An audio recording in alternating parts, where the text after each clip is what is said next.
Dear student of class 8, I am continuing my lecture on your chapter number 8, cell, structure and functions. देखो cell क्या होता है ये मैंने आपको डिस्कस कर दिया कि भाई सेल जो है आपका structural and function unit of life है.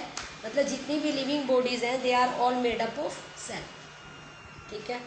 अब हमने डिफरेंट शेप ऑफ सेल और डिफरेंट साइज ऑफ सेल्स के बारे में पढ़ा था. ठीक है. And then I started with your parts of cell. Parts of cell में मैंने आपको सेल मेम्ब्रेन का एक्सप्लेन कर दिया था. ठीक है. सेल मेम्ब्रेन क्या होती है? जो outer covering of any cell है वो आपकी सेल मेम्ब्रेन होती है. ठीक है. अब cell membrane which is the outer covering of the cell है वो उसको आउटर एनवायरनमेंट से उस सेल को सेपरेट करती है. ये हम ऑलरेडी डिस्कस कर चुके हैं. ठीक है. अब हम आते हैं second part of the cell, that is cytoplasm. ठीक है. फर्स्ट पार्ट क्या था हमारा? सेल मेम्ब्रेन और प्लाज्मा मेम्ब्रेन. और सेकेंड पार्ट है हमारा साइटोप्लाज्म. तो व्हाट इज साइटोप्लाज्म? ठीक है. I start with my lecture with cytoplasm. It is a jelly-like substance present between the cell membrane and the nucleus. देखो किसी भी सेल का जो सेंटर बॉडी है दैट इज न्यूक्लियस. ठीक. अब अगर हम सेल मेम्ब्रेन आउटर कवरिंग है उसके सेंटर बॉडी न्यूक्लियस है तो उस न्यूक्लियस को छोड़ के सेल मेम्ब्रेन के अंदर जितना भी जेली लाइक सब्सटेंस, जितना भी फ्लूइड फील्ड है that is known as cytoplasm. ठीक है. सेल मेम्ब्रेन के अंदर which is the outer covering of the cell और सेंटर में है बॉडी मेरी न्यूक्लियस. उस न्यूक्लियस को छोड़ दो आप. ठीक है. उसके अलावा जितने भी पोर्शन में आपकी जेली लाइक सब्सटेंस फील्ड है, फ्लूइड फील्ड है, that is known as cytoplasm. उस साइटोप्लाज्म के अंदर बहुत सारे कंपोनेंट्स जिन्हें हम ऑर्गेनेलीज बोलते हैं दे आर फ्लोटिंग. ठीक है. These are ये जो बॉडीज हैं which are floating in the cytoplasm are like mitochondria, Golgi bodies, ribosomes. Diagram में देखो और भी आपको नज़र आ रहे हैं, वैक्यूल्स, एंडोप्लाज्मिक रेटिकुलम. तो ये सारी बॉडीज जो हैं which are floating in the cytoplasm are organelles. सिर्फ जेली लाइक सब्सटेंस को साइटोप्लाज्म बोलते हैं. ठीक है. उसके अंदर जो बॉडीज फ्लोट कर रही हैं they are organelles which are different one. Cytoplasm का पार्ट नहीं है. फ्लूइड जो फील्ड है दैट इज ओनली साइटोप्लाज्म. अब न्यूक्लियस मैंने अभी बताया आपको सेंटर बॉडी इज न्यूक्लियस. अब न्यूक्लियस आपको डायग्राम के अंदर पिछले डायग्राम से ज़्यादा क्लियर नज़र आ रहा होगा. सेंटर बॉडी जो है वो आपकी न्यूक्लियस है. ठीक है. अब न्यूक्लियस जो है ये आपकी centre organelle of the cell है. It is very important. It is spherical in shape and located at the center of the cell. It can be stained and seen easily with the help of a microscope. अगर आप इसे stand कर दोगे, stand करने का मतलब होता है उसमें कलर डाल देना. आप सेल के अंदर कलर डालोगे तो अलग अलग कंपोनेंट आपको अलग अलग नजर आएंगे. उसका मतलब होता है स्टेनिंग द सेल. और फिर माइक्रोस्कोप से उसको देखो ताकि वो चीज़ कई गुना बड़ी होकर आपको नजर आए. पहले तो आपने स्टेन कर दिया उसको, फिर आपने उसको माइक्रोस्कोप से देखा. ठीक है. तो nucleus is separated from the cytoplasm by a membrane called nuclear membrane. अब मैंने भी आपको बताया था कि जो फ्लूइड फील्ड है सेल के अंदर दैट इज साइटोप्लाज्म. लेकिन न्यूक्लियस वाले पार्ट को छोड़कर nucleus which is the centre body in the cell. ठीक है. अब मैं बात किसकी कर रही हूँ? न्यूक्लियस की कर रही हूँ. तो न्यूक्लियस को साइटोप्लाज्म से अलग कौन करता है? न्यूक्लियस को साइटोप्लाज्म से अलग करता है उसकी membrane which is known as nuclear membrane. जैसे अब आपकी बॉडी है उसके अराउंड सारी स्किन है. ठीक है. तो आपकी बॉडी को एक कवरिंग मिली हुई है ना. ऐसे ही सेल को कवरिंग मिली हुई है सेल मेम्ब्रेन जो पहले बता चुकी हूँ. और न्यूक्लियस के अराउंड जो मेम्ब्रेन है उसे बोलते हैं न्यूक्लियर मेम्ब्रेन, जो उसको एक अलग चीज बनाती है, सेपरेट करती है साइटोप्लाज्म से. ठीक है. तो ये सेंटर बॉडी है जो हमारी प्रेजेंट है at the centre of the cell and the covering around nucleus is known as nuclear membrane. This membrane is also porous and allow the movement of material between the cytoplasm and inside the nucleus. अब ये जो membrane है, जिसे मैंने अभी nuclear membrane बताया है, ये पोरस है। पोरस का मतलब क्या होता है? जिसमें से कोई चीज़ क्रॉस हो सके, अंदर से बाहर, बाहर से अंदर। तो इसके थ्रू मूवमेंट ऑफ मटेरियल होता है साइटोप्लाज्म और इनसाइड द न्यूक्लियस के अंदर। साइटोप्लाज्म तो उसका आउटर एनवायरनमेंट हो गया, समझ लो, है ना, क्योंकि न्यूक्लियर मेम्ब्रेन न्यूक्लियस को साइटोप्लाज्म से अलग करती है। तो साइटोप्लाज्म से न्यूक्लियस के अंदर और न्यूक्लियस से साइटोप्लाज्म के अंदर जो मटेरियल इन एंड आउट होता है वो bye the help of nuclear membrane होता है। अब अगर आप इसको देखना चाहो तो आप माइक्रोस्कोप की हेल्प से, जो कि हायर मैग्नीफिकेशन का होता है, ठीक है, हायर मैग्नीफिकेशन का जो अब माइक्रोस्कोप जो है वो अलग अलग क्वालिटी के प्रेजेंट है। कोई आपको किसी चीज़ को 1 लाख टाइम करके दिखाएगा, तो कोई 1000 टाइम्स करके दिखाएगा। अब सेल ही इतनी छोटी चीज़ है, तो सोचो उसके अंदर न्यूक्लियस कितना छोटा होगा। और फिर अगर आपको न्यूक्लियस के अंदर की चीज़ों को ऑब्जर्व करना है तो ऑटोमेटिकली आपको हायर पावर का, हायर मैग्नीफिकेशन का माइक्रोस्कोप चाहिए, ठीक है। तो आप इस स्फेरिकल बॉडी को, न्यूक्लियस को देख सकते हो। अब इस न्यूक्लियस के अंदर भी एक स्फेरिकल बॉडी है, ठीक है, इस न्यूक्लियस के अंदर भी एक स्फेरिकल बॉडी है जिसे बोलते हैं nucleolus. The centre body present in the nucleus is nucleolus. In addition, nucleus contain thread-like structure called chromosomes. These carry genes and help in inheritance or transfer of character from the parent to the offspring. The chromosomes can be seen only when the cell divides. अब इससे last slide में अभी मैंने आपको nucleus का cell का diagram दिखाया है। सेल के डायग्राम में सेंटर में एक बॉडी है, न्यूक्लियस है, उसके अराउंड एक मेम्ब्रेन दिखाई है, न्यूक्लियर मेम्ब्रेन। और न्यूक्लियस के अंदर देखोगे ध्यान से तो उसके अंदर थ्रेड लाइक स्ट्रक्चर दिखते हैं, ठीक है। ये थ्रेड लाइक स्ट्रक्चर जो है आपको ये क्रॉस की फॉर्म में दिखाए हुए हैं, ठीक है, क्रोसिस की फॉर्म में दिखाए हुए हैं आपको लास्ट स्लाइड में। तो ये जो क्रोसिस दिखाए हुए हैं, these are thread like structures which are known as chromosomes. अब इन क्रोमोसोम के ऊपर इनहेरिटेंस ऑफ कैरेक्टर होता है, ठीक है। क्या होता है इनहेरिटेंस ऑफ कैरेक्टर? इनहेरिटेंस का मतलब होता है पेरेंट से बच्चे के अंदर जाने वाली कैरेक्टरिस्टिक्स को बोलते हैं इनहेरिटेंस, ठीक है। आप अपनी बॉडी को ऑब्जर्व करोगे, अगर आप अपने फेस और मम्मी के फेस को मैच करने की कोशिश करो या पापा के साथ मैच करने की कोशिश करो, तो आप क्या देखोगे कि आपकी कुछ बॉडी की जो फीचर्स है, जो बॉडी फीचर्स है, like shape of the nose, shape of the ear, colour of the eye ball, ठीक है, ये शेप ऑफ द लिप्स, ये आपके मम्मी या पापा किसी एक से रिसेंबल करते हुए आपको मिलेंगे, ठीक है। तो आपकी जो शेप होगी, आपकी जो फेस की शेप होगी, आपका जो कम्प्लेक्शन होगा, either it matches with father और विद मदर, ठीक है। तो आप कहोगे ऐसा क्यों? ये इसलिए है क्योंकि पेरेंट्स से क्रोमोसोम्स जो होते हैं वो नए इंडिविजुअल के अंदर जाते हैं। न्यू इंडिविजुअल मतलब न्यू ऑफस्प्रिंग, ठीक है ना, from parents to the offspring. Offspring का मतलब है जो नया बच्चा जन्म ले रहा है, ठीक है, उसको बोलते हैं ऑफस्प्रिंग। तो उसके अंदर ये कैरेक्टरिस्टिक्स जो कैरी ओवर होते हैं वो bye the help of chromosomes होते हैं, ठीक। अब ये क्रोमोसोम पेरेंट से चाइल्ड के अंदर जाते कैसे हैं? ये है पार्ट ऑफ द रिप्रोडक्शन, ठीक है। जिस टाइम, जैसे आप सिंपल सा एक डायग्राम जो है वो आपका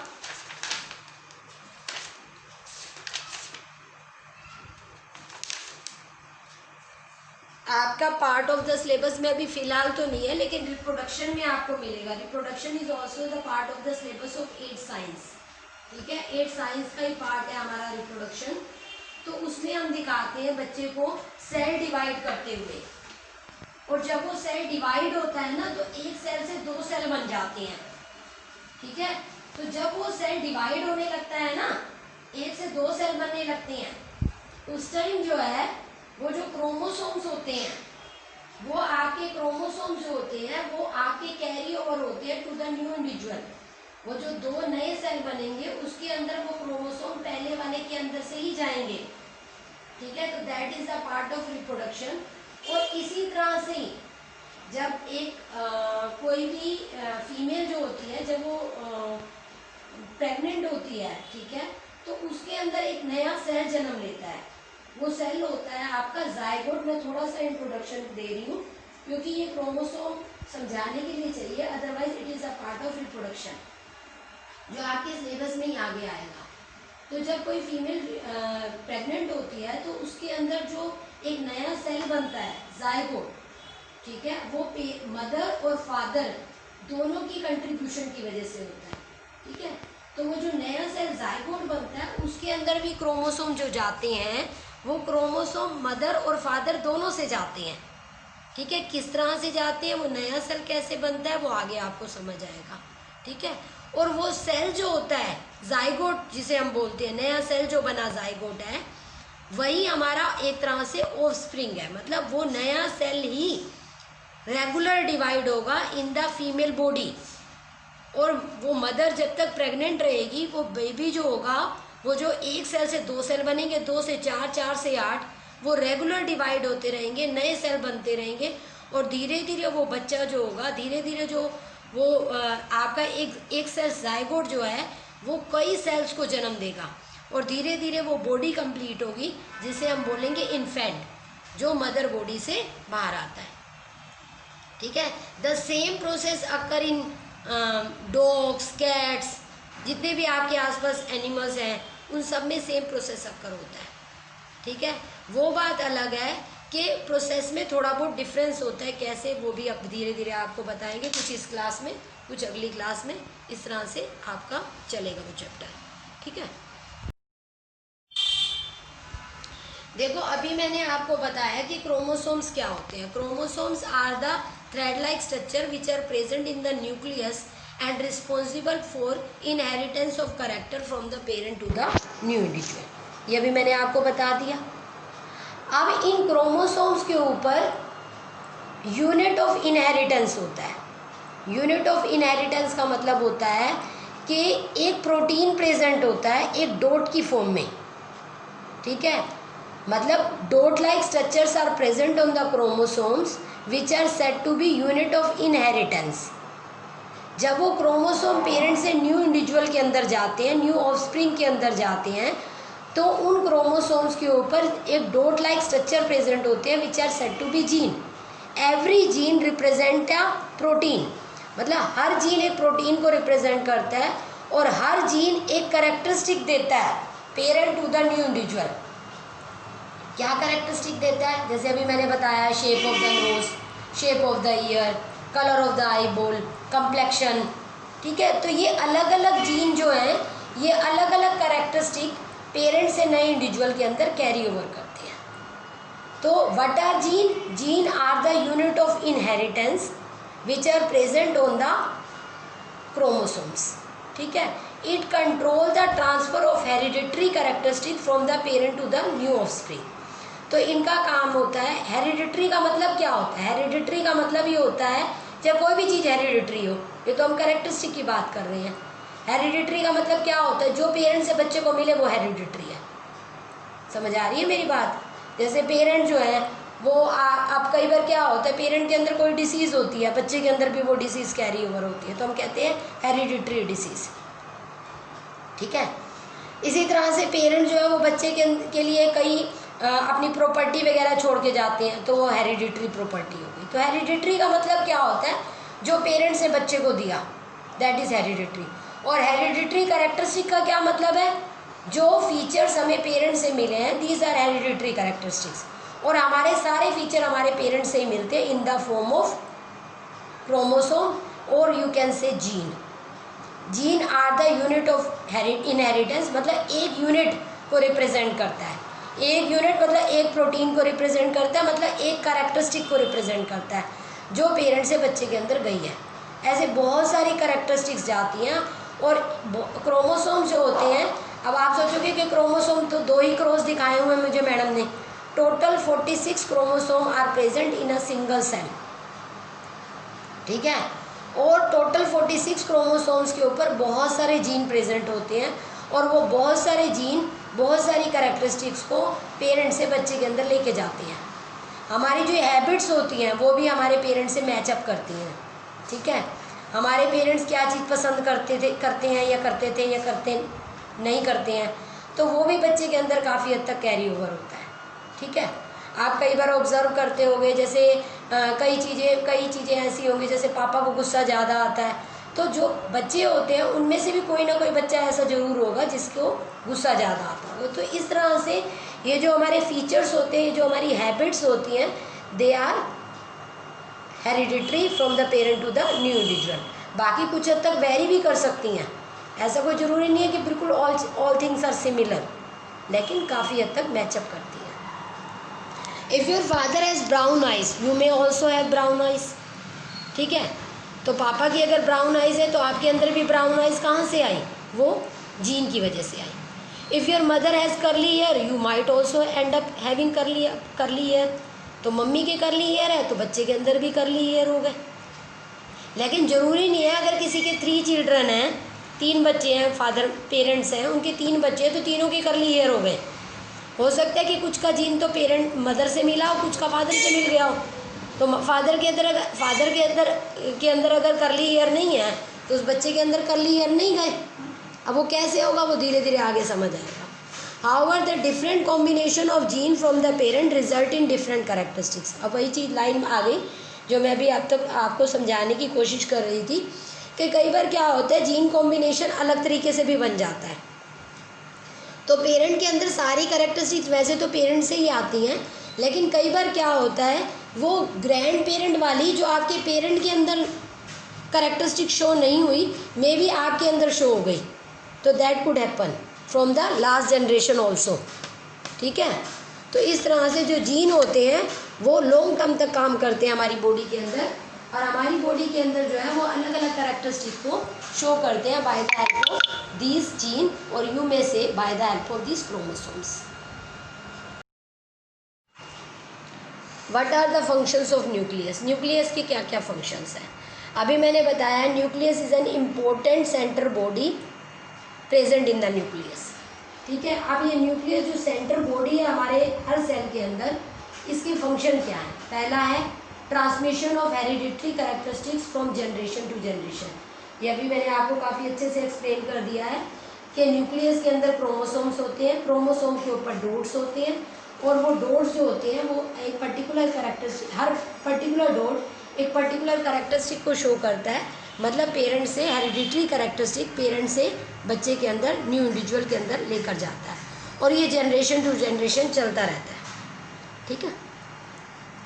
control all the life function taking place inside the cell. The living substance of the cell is known as protoplasm. The living substance of the cell is known as protoplasm. It includes the cytoplasm and nucleus. देखो अब हमारी body के अंदर अब हम कहते हैं हमारे लिए ब्रेन बहुत इम्पोर्टेंट है। क्यों? क्योंकि ब्रेन एक ऐसा पार्ट है जो हमारी बॉडी की सारी फंक्शनिंग को कंट्रोल कर रहा है, ठीक है। हमने क्या देखा तो सिग्नल हमारा जाता है आई से ब्रेन पे, ब्रेन इंटरप्रेट करता है कि मैंने क्या देखा। ईयर ने क्या सुना, ईयर से मैसेज जाता है ब्रेन पे, ब्रेन इंटरप्रेट करता है कि मैंने क्या सुना। तो हमारी बॉडी के अंदर जैसे ब्रेन काम कर रहा है, ऐसे मेरे सेल के अंदर न्यूक्लियस काम कर रहा है। न्यूक्लियस के अंदर जितनी भी फंक्शनिंग होती है वो सारी सेल के अंदर जितनी भी फंक्शनिंग होती है वो सारी न्यूक्लियस कंट्रोल करता है। तो nucleus is like the brain of the cell, ठीक है। तो दूसरी चीज़ क्या है, मैंने बोला था सेल के अंदर जो फ्लूइड फील्ड है that is known as cytoplasm. ऐसे न्यूक्लियस के अंदर न्यूक्लियोप्लाज्म फील्ड है। न्यूक्लियस के अंदर जो फ्लूइड फील्ड है that is known as nucleoplasm, and cytoplasm and nucleoplasm together known as protoplasm, ठीक है। जो न्यूक्लियस के अंदर फ्लूइड फील्ड है अदर देन अब मैंने बोला था सेल के अंदर, सेल के अराउंड सेल मेम्ब्रेन है, और न्यूक्लियस को छोड़ दिया जाए तो सेल के अंदर जितना भी फ्लूइड फील्ड है that is known as cytoplasm, और न्यूक्लियस के अंदर ही जो फ्लूइड फील्ड है that is known as nucleoplasm, और न्यूक्लियोप्लाज्म और साइटोप्लाज्म को इकट्ठा मिला दूं तो प्रोटोप्लाज्म। अब देखो, nucleus of the bacterial cell is not well organised like the cell of the multicellular organisms. अब अगर हम सेल तो हमारे लिए, हम सारे लिविंग ऑर्गेनिज्म की बात कर रहे हैं, सबकी बॉडी सेल से बनी हुई है। अब अगर हम बैक्टीरिया की बात करें, ठीक है, तो बैक्टीरिया जो होते हैं वो मोस्टली यूनिसेलुलर इन बॉडीज हैं। यूनिसेलुलर, उनके अंदर ही सिंगल सेल प्रेजेंट है, एक ही सेल। अब जो मोस्टली बैक्टीरियल सेल हैं उनका जो सेल होता है वो वेल ऑर्गेनाइज नहीं होता। उनका जो न्यूक्लियस होता है वो वेल ऑर्गेनाइज नहीं होता। क्यों नहीं होता वेल ऑर्गेनाइज उनका न्यूक्लियस? क्योंकि उनके न्यूक्लियस के अंदर न्यूक्लियर मेम्ब्रेन एब्सेंट है। There is no nuclear membrane present in the nucleus of the bacterial cell. ठीक है, हमारी बॉडी मल्टी सेलुलर बॉडी है। हमारी बॉडी के अंदर जितने भी सेल प्रेजेंट है, उनके अंदर जितने भी सेल प्रेजेंट हैं, हर सेल के अंदर न्यूक्लियस है, हर न्यूक्लियस के अराउंड न्यूक्लियर मेम्ब्रेन प्रेजेंट है। ठीक है, लेकिन बैक्टीरियल सेल जो यूनिसेलुलर बॉडीज हैं, उनके न्यूक्लियस के अंदर न्यूक्लियर मेम्ब्रेन प्रेजेंट नहीं है। The cell having nuclear material without nuclear membrane are termed as prokaryotic cells. तो ऐसे सेल जिनके न्यूक्लियर मटेरियल के अराउंड न्यूक्लियर मेम्ब्रेन प्रेजेंट नहीं है, तो न्यूक्लियस तो डिफाइंड हुआ ही नहीं ना, क्योंकि न्यूक्लियर मेम्ब्रेन ही न्यूक्लियस को साइटोप्लाज्म से अलग कर रही है। अब जब न्यूक्लियर मेम्ब्रेन ही एब्सेंट होगी तो मुझे कैसे पता चलेगा कि मेरा न्यूक्लियस कहाँ तक है और कहाँ मेरा साइटोप्लाज्म है? क्योंकि वो तो एब्सेंट है। तो उस केस में हम बोलते हैं कि न्यूक्लियर मेम्ब्रेन के एब्सेंट होने का मतलब है nucleus is not well defined.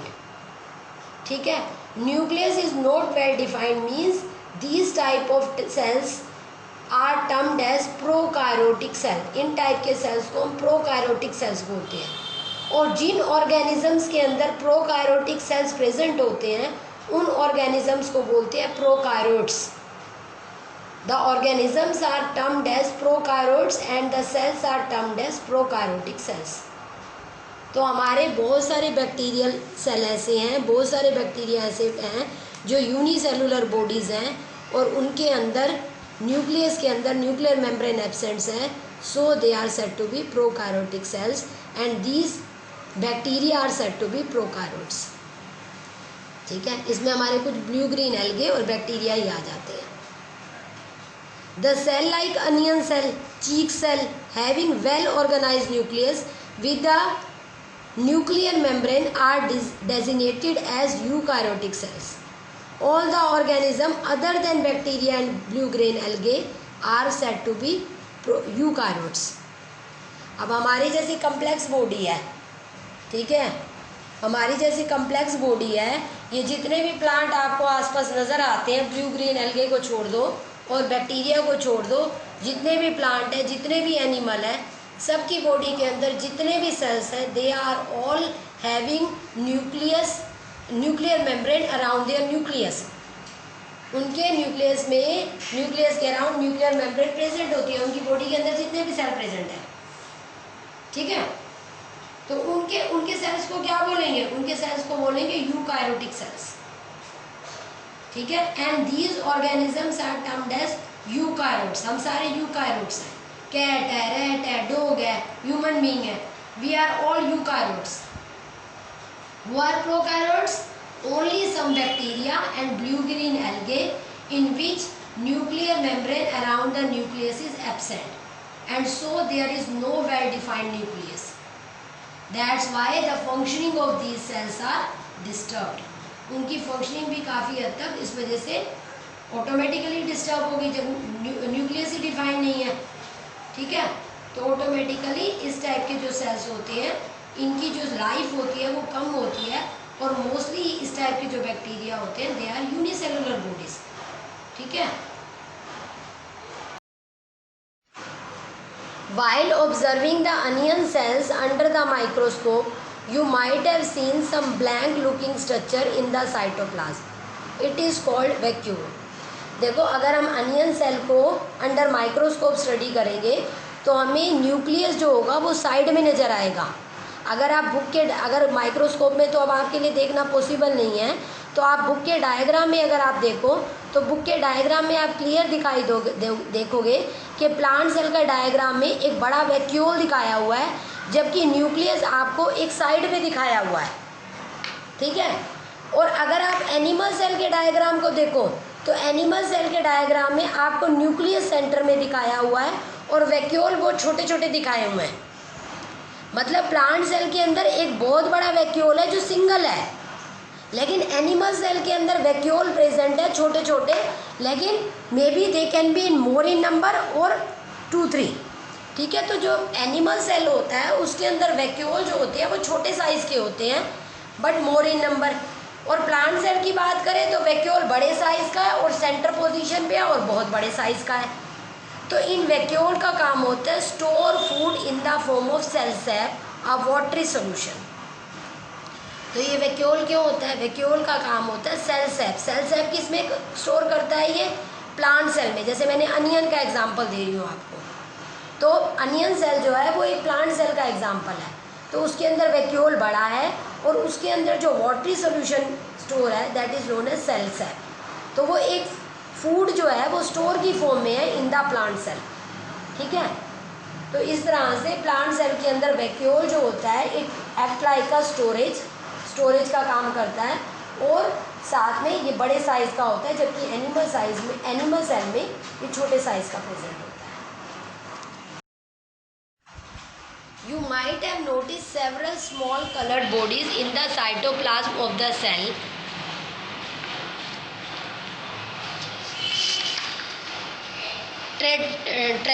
Tradessia leaf, they are scattered in the cytoplasm of the leaf cell.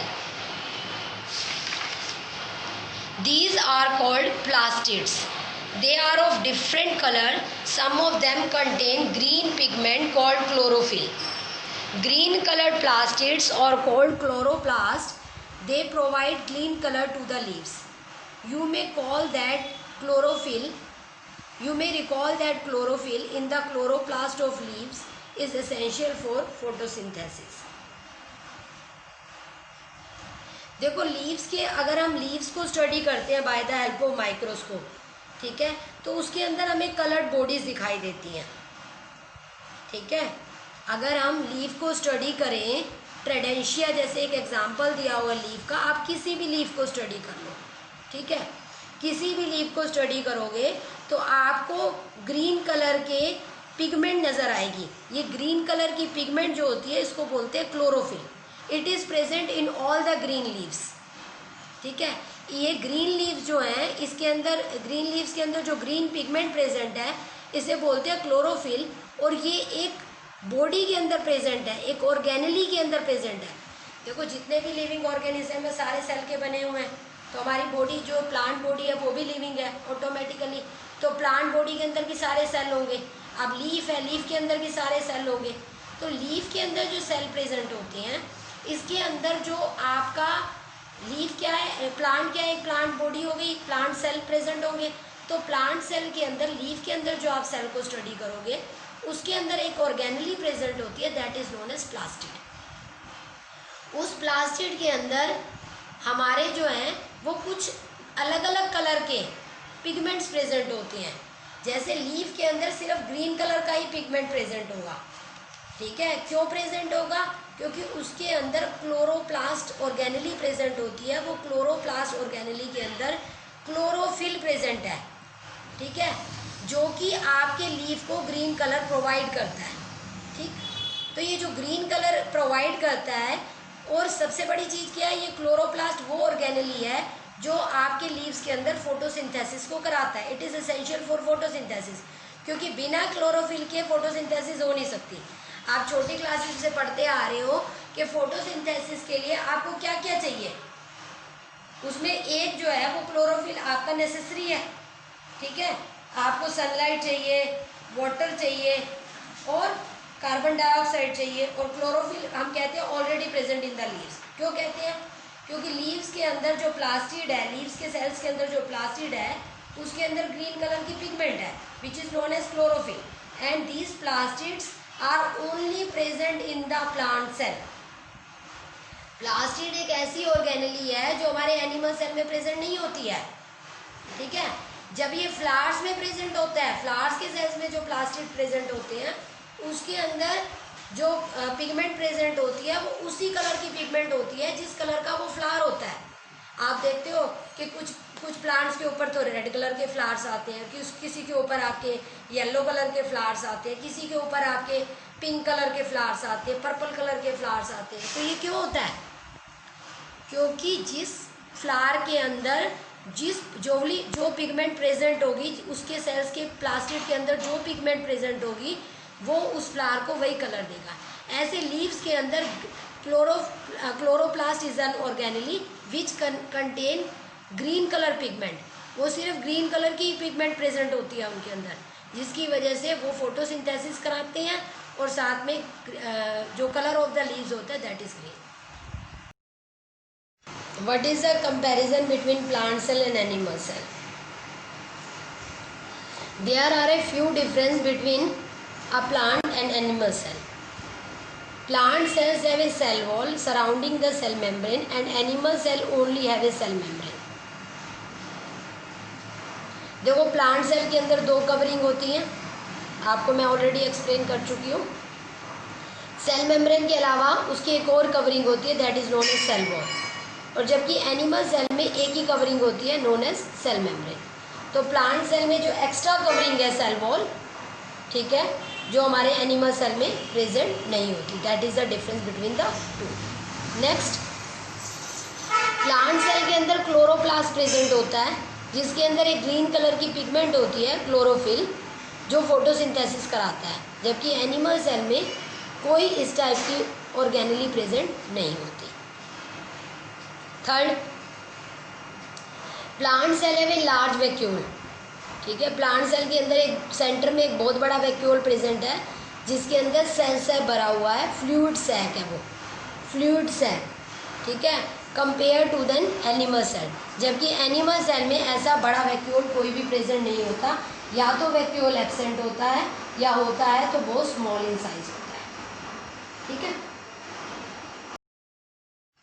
अब आप डायग्राम में भी देख सकते हो बिल्कुल क्लियर, ठीक है। एनिमल सेल में एक ही कवरिंग दिखाई हुई है जबकि प्लांट सेल में डबल कवरिंग दिखाई हुई है। नीचे वाली सेल मेम्ब्रेन है और बाहर वाली सेल वॉल है, ठीक है।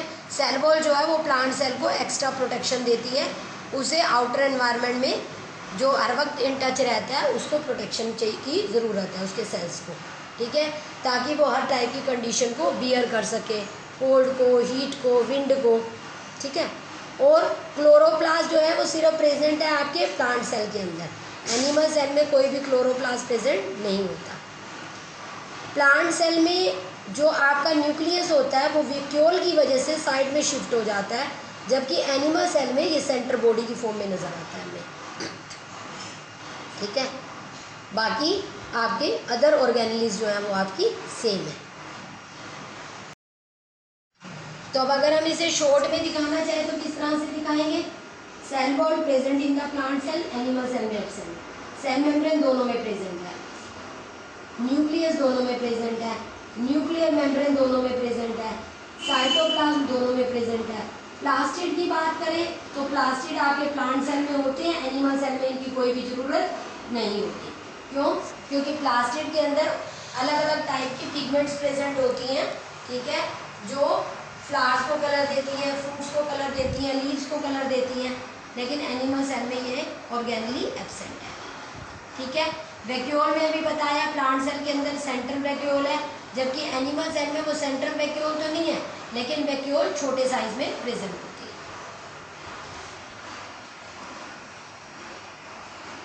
तो बेटे आपका जो ये लेक्चर है, ये आपका लेक्चर भी खत्म हो गया और साथ में आपका ये चैप्टर भी ओवर हो चुका है। You have to well prepare it with written practice and make notes, and if any problem occur you may write on WhatsApp. Okay, thank you.